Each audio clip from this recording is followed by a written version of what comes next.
Kaya magandang araw mga ka-DIY. Meron lang akong susubukin ayusin dito mga ka-DIY. Bali ang naging problema nito, itong cordless drill ko. Ayan o, tingnan nyo.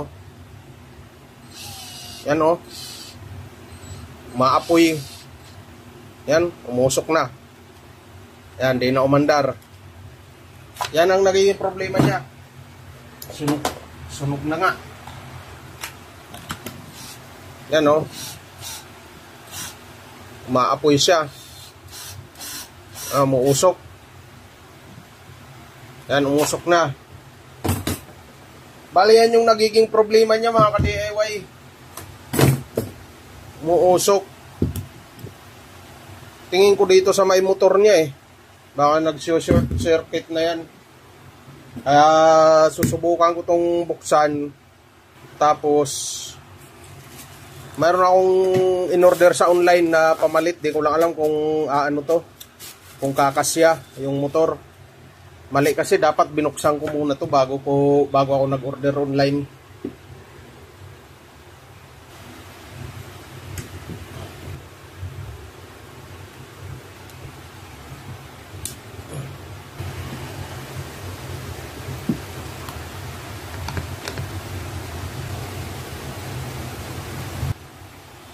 Ngayon, bubuksan na natin to. Tanggal na lahat ng tornilyo. Sana kasya yung motor na binili ko online. Patay. Anong nito? Ito RS 550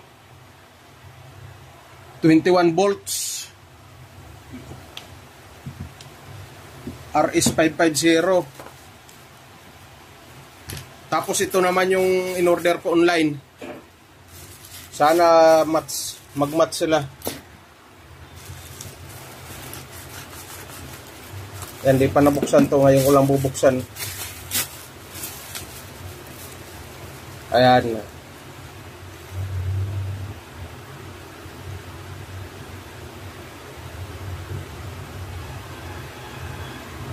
Ay, 550. Ay, parehas. RS 550. Ayan. Tsamba yata, parehas yung nabili ko. Ayan, RS 550. Tapos yung nabili ko, ito rin, oh. Ito. Ayan, RS 550. 21 volts. Ganon din to. 21 volts to, eh. Ayan, oh, 21 volts. Ayan, 21 volts. Di ko lang sigurado dito yung ngipin niya sa ano. Ito. 1 2 3 4 5 6 7 8 9 10 11. 1 2 ha? 1 2 3 4 5 6 7 8 9 10 11. Ay, 12. 12 teeth pala to.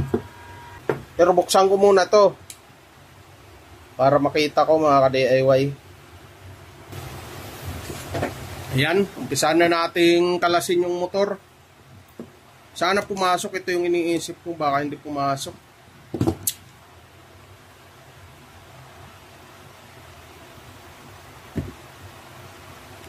Dandahanin lang natin. Titingnan natin kung anong mga matatanggal dito. Baka mamaya may mga matanggal na din natin mapansin. Ayan. Tapos tanggalin natin tong motor. Paano to? Ay, matanggal la. Ayan. Tanggal na. Parehas yata. Sana parehas. Nga, bilangin natin to kung ilan yung ngipin nito. 1, 2, 3, 4, 5, 6, 7, 8, 9, 10, 11, 12. 12 din mga ka-DIY. Yan, swerte.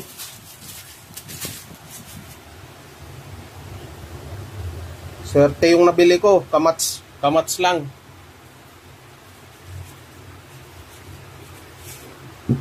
Ayan. Buti nagmatch lang. Kasi di ko muna binuksan to, tapos nag-order na ako online. Buti naman nagmatch. Tapos ito lang, kakalasin natin to mga DIY. Yan, may tornilyo yan para maipalit dito. Para maipalit.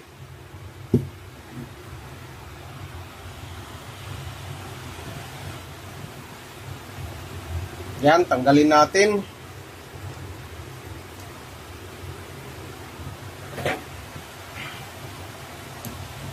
Kayang-kaya nyo rin tong gawin mga ka-DIY pag mayroon kayong ganitong tools. Madali lang naman. Madali lang to. Basta ano lang tayo. Maingat lang pag nagbubukas. Titingnan natin bawat parte na tinatanggal. Para di tayo maligaw pag balik ng parts. Ayan. Gayahin lang natin yung position ng positive negative niya para pag salpak dito, tumpak na tumpak yung wire. Ayan, nakaganyan siya.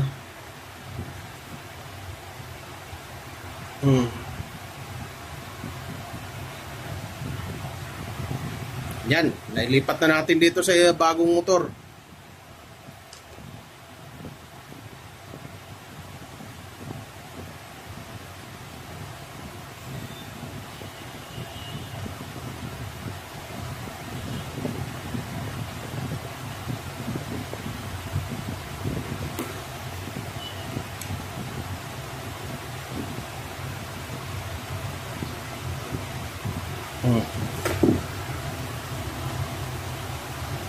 Yan na ikabit na natin. Tapos dito na lang sa hinang. Dito yata nag-ground, dito yung umaapoy kanina. Ngayon hinang na lang natin to.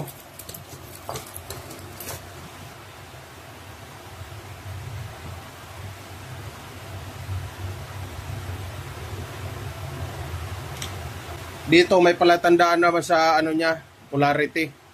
Ayan, may pula. Ayan yung side na positive. Ayan. Yung negative wala ng kulay. Ito lang yung positive, ito yun.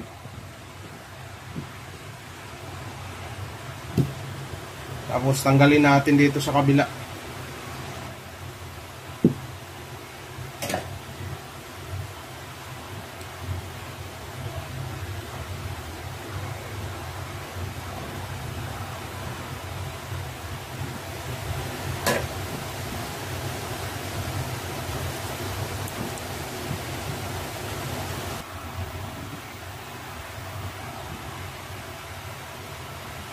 Yan. Ganyan lang. Tapos yung positive.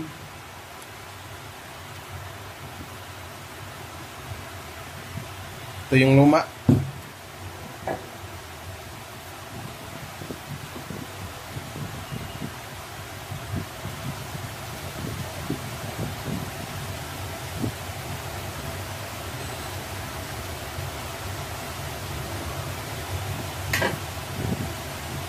Ayan, ay kabit na. Bago natin i-balik, isubok muna natin. Ayan, kabit natin yung battery.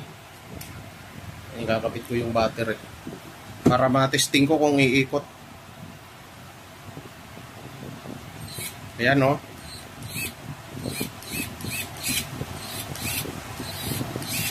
Ayan, umaandar siya mga ka-DIY. Ganun lang kabilis magpalit.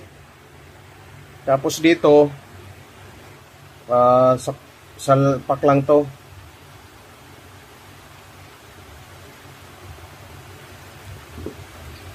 Hanapan lang natin ng parang Uy, ayaw pumasok ah. Malaki yata to.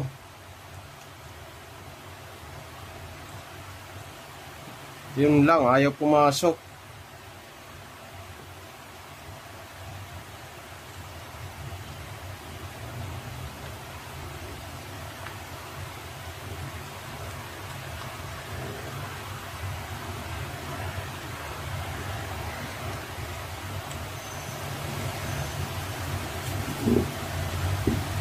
Ayaw pumasok, parehas lang naman laki.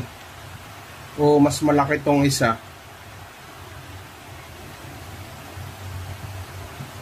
Mas pino yung ngipin ng isa mga ka-DIY.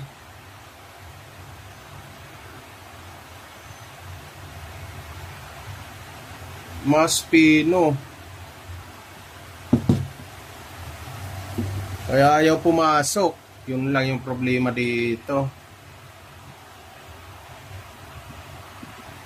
Ayaw. Kaya natin itong isa. 1, 2, 3, 4, 5, 6, 7, 8, 9, 10, 11, 12. Parehas lang naman 12. 1, 2, 3, 4, 5, 6, 7, 8, 9, 10, 11, 12. Parehas sila 12. Kaso mas malaki yata yung ipin nitong ano, isa. Oh. Parang mas malaki yung isa. Kaya ayaw pumasok.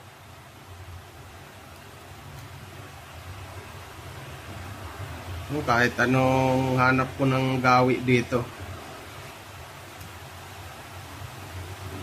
hindi siya pumapasok.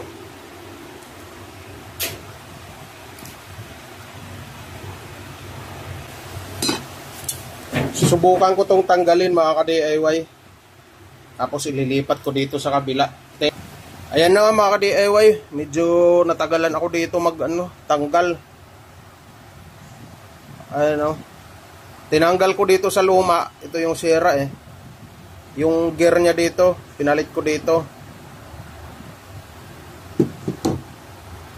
Yan, pinalit ko. Saka ako kinabit dito. Ayan, ito naman yung nakakabit sa bagong motor. Ayan o, grinder ko na para lang matanggal. Parehas sila ng ngipin pero mas malaki yung diameter niya eh. Kaya ayaw pumasok dito. Ayan, ayaw pumasok dito. Kaya ang ginawa ko, pinilit ko talagang tanggalin dito sa luma. Para mailipat lang dito sa bago yung gear niya. Ayan nga, tapos isusubok natin ito isalpak. Sigurado kakasya na to dahil galing naman to sa ano niya, stock.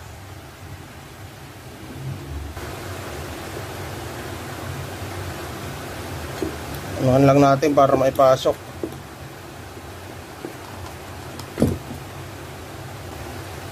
Yan. Naglalak yan, may lock, pihit lang pa ganun, no? Pakaliwa. Kailangan may hiwa dito yung, may awang dito yung tatapat para ito maa-atras. Ito kasi yung adjustan ng 1 at 2.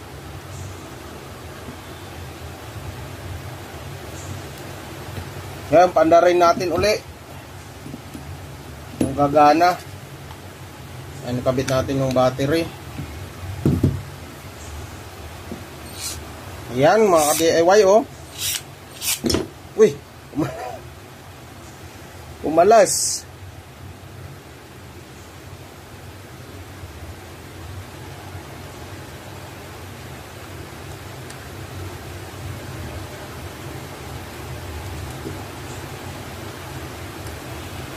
Ayan.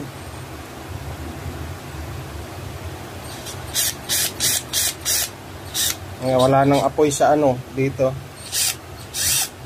Kanina talaga umuusok na. Kaya spark lang yan, lalo na bagong motor. Yan, hinakasa pa yung carbon yan. Yan, tapos buuhin na natin ito mga ka-DIY. Yan. Bubuuhin na.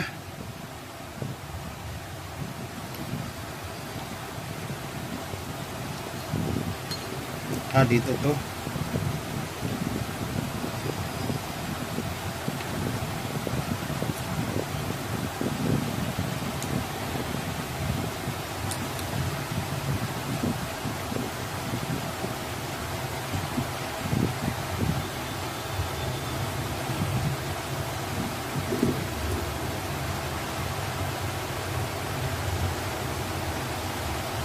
Ayan, ayos lang natin yung wire dito para hindi tamaan.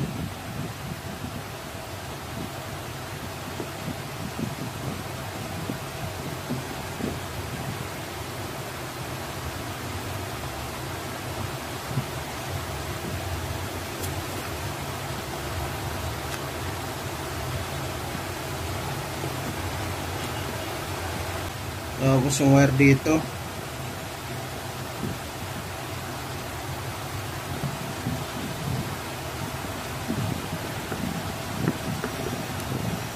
Kailangan naman sa ayos yung wire niyan mga ka-DIY para pag tinakip hindi siya angat.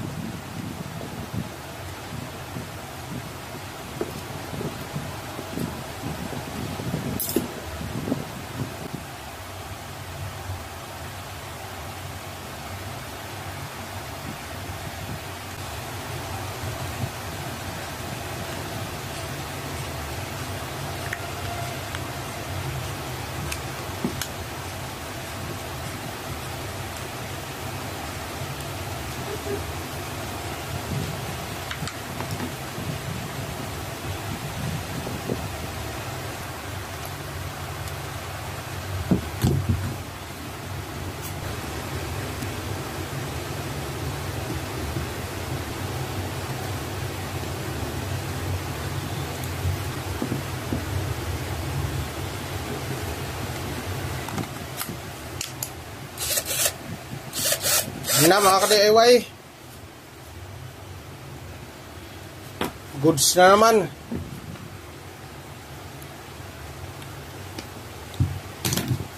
Ayan o.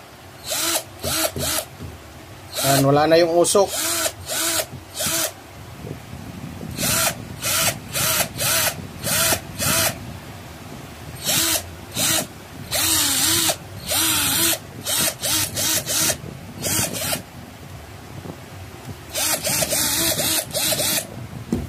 Ayan lang mga ka-DIY, madali lang sana magpalit nito gaya ng sinasabi ko kanina nung nag-umpisa akong gumawa nitong nitong tools na to.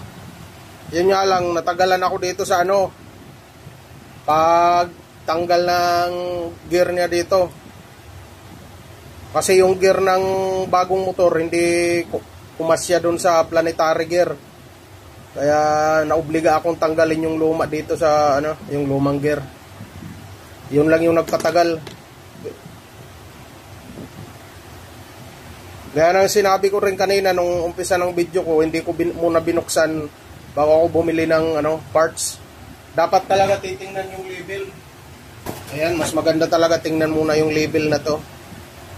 Ayan, may label naman ito yung lumang motor. Ayan, may mga label naman siya. Para pagbili hindi magkakamali. Mabilis lang naman talaga ikabit yung yung motor. Dalawang wire lang yung ihinang. Tapos dalawang tornilyo sa loob, yung dito. Yun lang mga ka-DIY. Goods na naman tong tools ko. And full charge pa pala yung battery ko. Sana makakuha rin kayo ng ideya paano magpalit ng motor nito, itong cordless.